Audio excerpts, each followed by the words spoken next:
The tallest animal on Earth has a dirty secret. Under those beautiful spots, his skin is crawling with hundreds of blood-drinking parasites, and in 1 minute, lions will make his day even worse.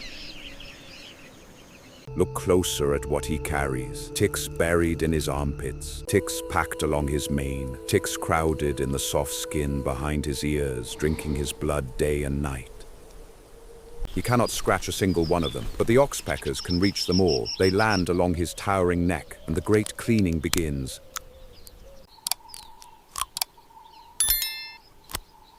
One bird works down into his armpit, where the fattest ticks hide, and strips the whole cluster, one crunching bite at a time. Relief, at last, in a place he has never once been able to reach.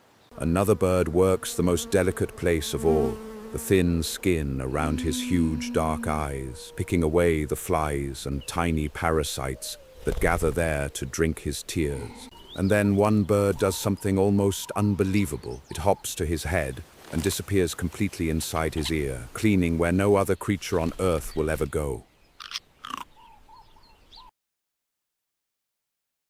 Watch the full scale of the operation. 6 birds, spread along 2 meters of neck, working through the spotted coat like a cleaning crew on a tower. They part the hair, grip each buried tick, tear it loose, and swallow it whole. On a giraffe this size, an oxpecker flock can strip out over 1,000 parasites in a single day, and they work every single day. These parasites are more than an itch. Each tick drinks his blood for days, swelling as it feeds, and together they can drain a giraffe of over a pint of blood a week, spreading disease with every bite. Left unchecked, they weaken even a giant like him. Every tick the birds tear out is blood saved, sickness stopped, strength returned. By mid-morning, thirst pulls him toward the waterhole, and here waits the most dangerous moment in any giraffe's day. To drink, he must splay his front legs wide and lower his head 5 meters to the water, half blind, off balance, unable to run. Every predator on the savannah knows it, and 2 lionesses are already lying in the yellow grass.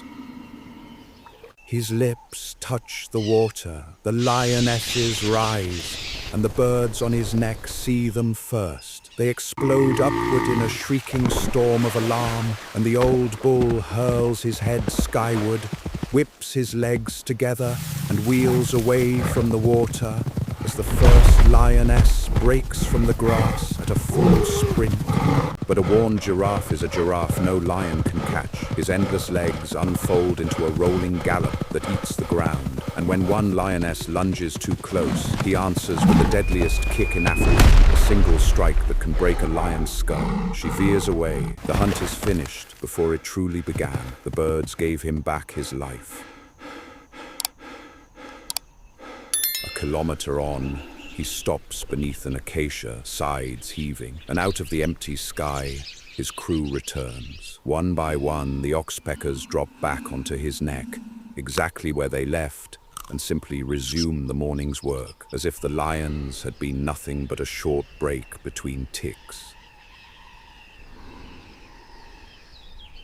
Calm again, he feeds. His half-meter tongue, black to survive the sun, curls around the acacia branches and strips them clean, thorns and all. He will eat 30 kilograms of leaves today, and while he feeds the great body, his birds keep working across it, 2 operations running at once, at opposite ends of the same giant.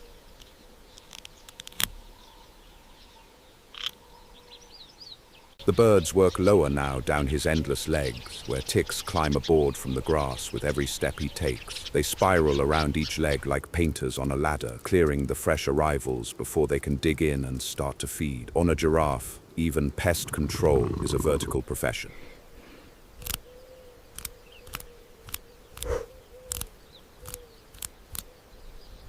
Consider what each side earns. The giraffe walks the savannah as a 2-story buffet, feeding an entire flock on the parasites he cannot reach. The birds repay him in clean skin, healed sores, and a 5-meter watchtower of eyes that spot danger long before his own. Scientists who studied them found giraffes with oxpeckers carry barely half the ticks of giraffes without. The tallest animal alive still needs the smallest of allies. As the sun drops low, thirst wins again, and he returns to the water he was chased from this morning. This time the grass is empty, and the birds on his neck are calm, trusting their silence more than his own eyes. The old bull splays his legs once more, lowers 5 meters of neck, and finally drinks.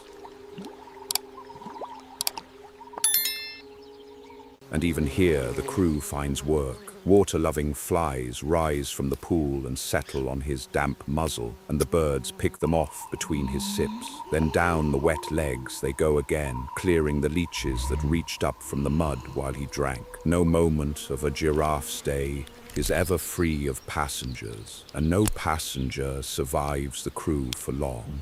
Night falls, and the old bull does something giraffes almost never let anyone see. He folds his great legs beneath him and sinks to the ground to rest, his long neck curved back along his body. A grounded giraffe is a vulnerable giraffe, so he will sleep just minutes at a time, and his smallest guardians settle into his mane, keeping their watch from the softest bed on the savannah. And in the dead of night comes the strangest service of all. Documented by stunned researchers only recently, one bird wakes, hops to the resting bull's head, and begins to pick the shreds of acacia from between his teeth. The giraffe simply lets it happen, jaw loose, eyes closed, the tallest animal on earth, getting his teeth cleaned in his sleep. Dawn lifts him back onto his feet, joint by joint, tower by tower. The night has left its usual gifts, fresh ticks from the ground, dust in his coat, and the birds are awake before he is fully standing. The first crunch sounds before the first sunbeam clears the horizon. Day 2 of forever begins.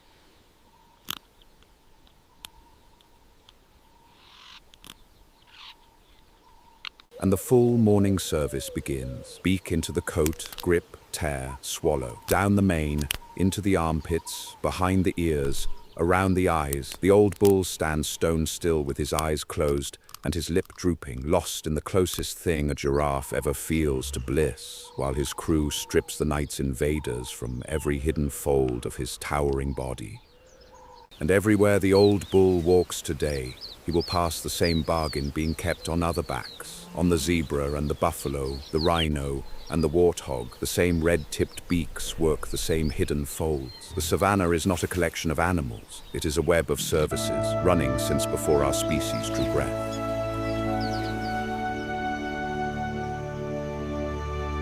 By mid-morning, the count is finished. The armpit clusters, gone. The main line stripped. The ear creases, the eye corners, the leg climbers of the night. All of it picked clean, one crunch at a time. Under the beautiful spots, for a few perfect hours, there is nothing left crawling at all.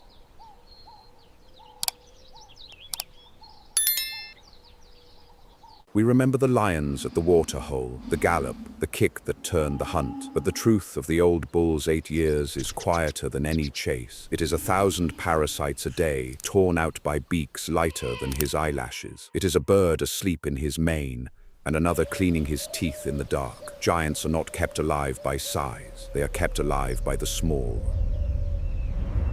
So the next time you see a giraffe, look past the height and the spots, and find the small brown shapes moving on that towering neck. Every one of them is a debt being paid in both directions, every hour of every day. The tallest animal alive and the smallest allies on the savannah holding each other up. A giant who survives lions on the word of birds you could hold in one hand and pays them back in 1,000 parasites a day. That is the real secret of the savannah. If a story like this amazed you, subscribe to Nature's Cleaners, and we will keep uncovering the hidden partnerships that hold the wild together.